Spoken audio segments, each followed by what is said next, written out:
What's going on, everyone? When you look at this Lakers roster, there are countless players that can make significant impacts for the Lakers, right? And we talked about the sort of new acquisitions in Taurean Prince. I talked about Cam Reddish, and I talked about Jackson Hayes in a previous video, kind of going through them and talking the impact that I see for them with the Lakers. And I want to kind of go start through this roster and talk about impacts for certain players, more so the new players, and then the key returning players. And the easy ones, of course, is Austin Reeves, Rui Hachimura, D'Angelo Russell. We'll talk about them in a later video. But the other guys that are the new acquisitions that I think can come in and make an immediate impact and can kind of change the landscape of the games for the Lakers on any given night. Guys that can really step up and be key cogs and components on the quest for number 18, because that's the goal, right? We got this deep roster. You got all this talent. Darvin Ham's going to have his work cut out for him trying to figure out how to play all these guys. The Lakers should be in the conversation for best team in the league and winning an NBA championship with this roster. Now, obviously, health and things like that play a factor, but if everything goes according to plan, guys are healthy, I fully expect the Lakers to be hoisting the Larry O'Brien trophy. But diving into the first person that I want to talk about, Gabe Vincent, right? He's one of the new acquisitions that I didn't touch on. He's the Dennis Schroeder replacement. In hindsight, that's what it turned out to be. When the Lakers first signed him, it was like, does that mean D'Lo's gone? Is Schroeder gone? What's going to end up happening? And it turned out it was Dennis Schroeder. He ended up getting a contract with the Toronto Raptors, and I'm sure he'll have some success there. You know, I'm rooting for him, obviously, being a Laker. But Gabe Vincent, I think, brings a lot to the Lakers. I think he is a very comparable replacement for Dennis Schroeder. I think you're going to get a lot more consistency from Gabe Vincent.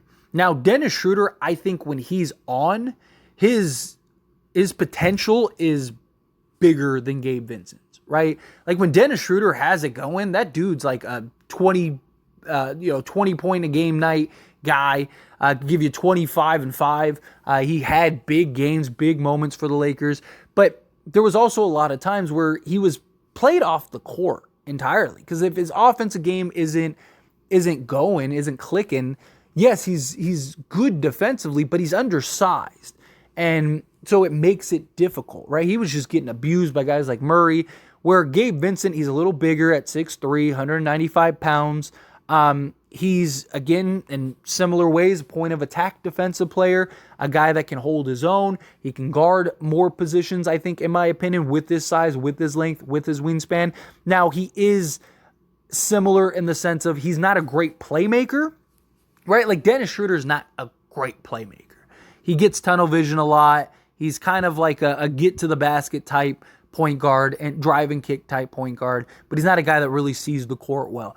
Gabe Vincent's very similar. But Gabe Vincent is also the type of point guard that usually has great success next to LeBron James. You know, think of Deladova, George Hill, guys like that. Those even guys like Mario Chalmers, right? Norris Cole. Guys that can handle the ball a little bit, but can also play off the ball well, can shoot the three ball, can play defense. Basically a 3-and-D style point guard.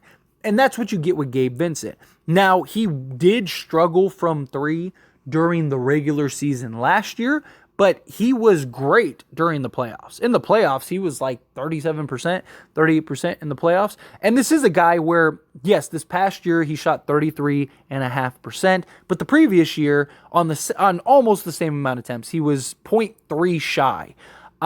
He shot almost 37%. He shot 36.8% from three. So this is a guy that is more than capable of knocking down the three ball. He's, not an elite three-level scorer, but he is a guy that can get to the basket, that can hit the mid-range, that can shoot the three ball. Free throw shooting, he shot 87%, so he's a really good free throw shooter. He's a guy that can create contact and just get after it, right? This is a guy that'll do the dirty work, that'll do the hustle plays, that can be a double-digit a night scorer. But he's not going to be asked to come in and do a lot, right? They're going to want him to come in and kind of play a similar role to what he played in Miami, but my guess is more off the ball at times. And even though he did play off the ball a lot for Miami, but I really think he's kind of like he's gonna be in the role of like almost like a pseudo point guard, but really he's kind of playing the role of a shooting guard. He's a guy that if he can kind of get back to that like 37% 3-point range, which I fully expect him to. Think of all the players that he has on this Lakers roster that are a distraction and a deterrent, right? I mean, you got Anthony Davis, you got LeBron James, you got Rui Hachimura, you got Austin Reeves, you got D'Angelo Russell, you got Taurean Prince, right? The list goes on and on and on for guys that can not only create a shot for themselves, but create shots for others, kick it out to the open man. And he can also be on the court with like an Austin Reeves, a LeBron James, even a D'Angelo Russell, to where he can kind of play off the ball a bit and allow those guys to make plays and set him up and get him going. Now, I do expect him to kind of do the same for both, but he's a guy that I expect to just get after it. I think he is like Dennis Schroeder was, the hustle guy, the hard worker, the scrapper, the guy that is putting in the work and getting after it on the defensive end, diving for loose balls, sacrificing his body at times. That's what I expect from him. And that's how he basically got in the position he's in, right? Working hard, doing all the dirty work, doing all the hard work. He comes from, the Miami Heat and Heat culture. He's a guy that has experience. He was the starting point guard in the NBA Finals, right? So this is a guy that has the experience to boot. This is a guy that wasn't afraid of the moment, a guy that stepped up big on numerous occasions for Miami, a guy that hit big shots for Miami.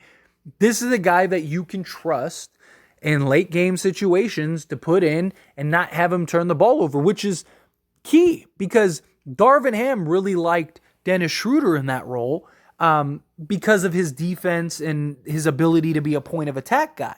Well, now you have Gabe Vincent who can be that, but you don't have to worry about the sort of bonehead plays at times, right? How many times over the course of the regular season and the playoffs do we see Dennis Schroeder just in tight games make careless passes or just turn the ball over, right? I think it was the Warriors series where he had like 2 straight turnovers and terrible timing, and we almost lost the game because of that.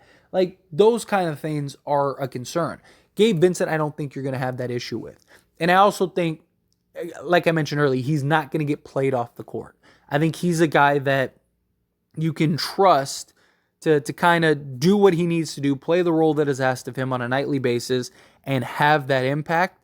And I default back to, I think he will be a more consistent version of Dennis Schroeder. But next up, sticking with point guard position, I want to talk about Jalen Hood-Schifino.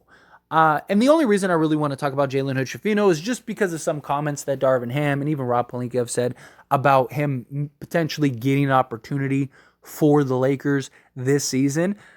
Their point guard depth is right now just D'Angelo Russell and Gabe Vincent. So there very well might be opportunity for Jalen Hood-Schifino to actually play some significant minutes. I don't think he's not a guy that's going to be playing 30 plus minutes a game. He's going to have several nights where he has DNPs.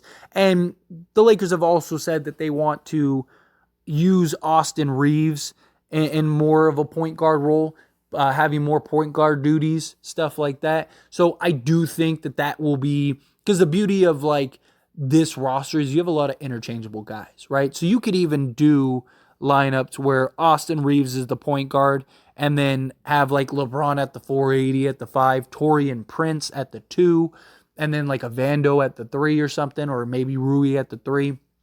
That is definitely another kind of comparable lineup. But I do think Schifino very likely could get some minutes, right? I could see him getting sparing minutes here and there, and then also nights that, Austin Reeves just gets the night off, or D'Angelo Russell gets the night off, or maybe Gabe Vincent gets the night off. I could see in those games specifically, Schifino actually getting a real opportunity.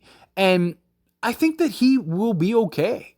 I really do. Like, he had some blemishes. He had some rough moments in Summer League. Absolutely. He's a rookie that played in Summer League. All of them did.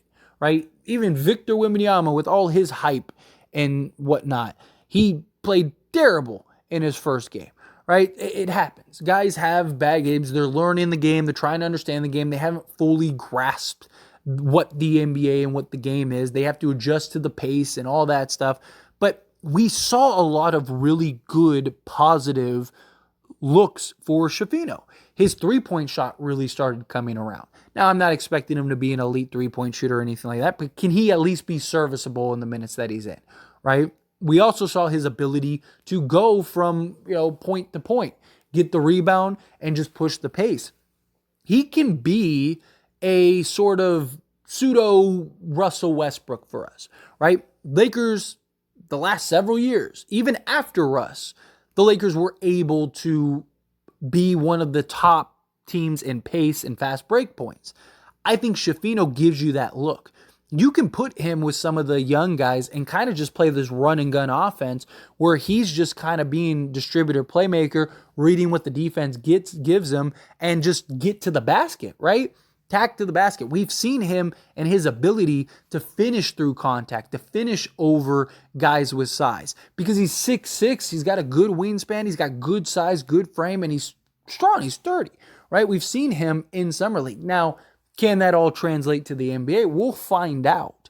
But he is a guy that I do believe can push the pace, grab the rebounds, go coast to coast. Is he going to have his blemishes here and there? Of course. Going to happen, right? But again, you're not going to be asking him to play this huge, significant role on a nightly basis where we need him to basically be the starting point guard and close games and be Superman down the stretch. We're not going to need that. Any minutes that he's playing are probably going to be minimal, and it's probably just to give a different change of pace, different look, certain matchups, right? This is a guy, though, that can also get at it defensively. This is a guy that can be a point of attack guard, right? He's a guy that can sort of just pester and use his size and his length to just cut off passing lanes and defend at a solid level within the team defense. I'm not expecting him to be Jared Vanderbilt level of defense, but I do believe that he can hold his own. He's got pretty good instincts from what we've seen. Again, he's got good size, good length. He's not like super crazy hyper athletic or anything like that, like a Russell Westbrook, but I do think he can be a serviceable defender. I mean, we even saw Max Christie last year have impacts on the defensive end, right? We saw Max Christie have the ability to just play sparing minutes and just not mess things up. It's all you're asking for, right? If Schifino actually gets minutes, you're not asking for him to take over games or be, a franchise guy that night. No, you're just asking him, get in the game, play hard, make the hustle plays, do the dirty work, right? Like I mentioned with Gabe Vincent, and just maintain, right? And I do think Schifino can be that. I think Schifino can be a guy that if you're up 5 and he's in the game, he can keep the lead and kind of maintain it, right? If you're down 5, he's a guy that I think can maintain and keep you within striking distance and even potentially regain the lead for when your guys come back in. He's a guy that is just a solid body, a solid contributor. He's got a level of maturity to him, a level of confidence. We've seen it. He was great in the mid-range. He was great this is a guy that can be a legit 3-level scorer. Now, will he be an elite 3-level scorer? Who knows? But we've seen the ability in Summer League. Get to the basket, finish through contact. Guy that can hit the mid-range, shoot off the dribble, right? And be a guy that can shoot off the dribble from 3, catch and shoot from 3, all of those things. He's not, again, elite from 3-point range, but that can be taught, that can be learned, that can be improved. If he just develops a quality 3-point shot, this is going to be a real player in the league, right? Because he's 6'6", can play both guard positions. He might even get some minutes at the 2 at times, right? Just because the guard position is arguably the most lacking besides the center spot, right? Right now you got Vincent, D'Lo, Reeves, and Christie, right? So Schifino could very likely play the role there. You can move Taurean Prince as well. But I really like what we saw from Schifino, right? He had his good and his bad moments. That's going to happen even during the course of the regular season. If he gets minutes and he plays, he's going to have his good and he's going to have his bad moments. It's part of the game of basketball. But if he can just get in there and hold his own, I think he'll be fine. But anyway, as always, this is a discussion, so I pass the question to you. Let me know your thoughts and opinions down in the comments below.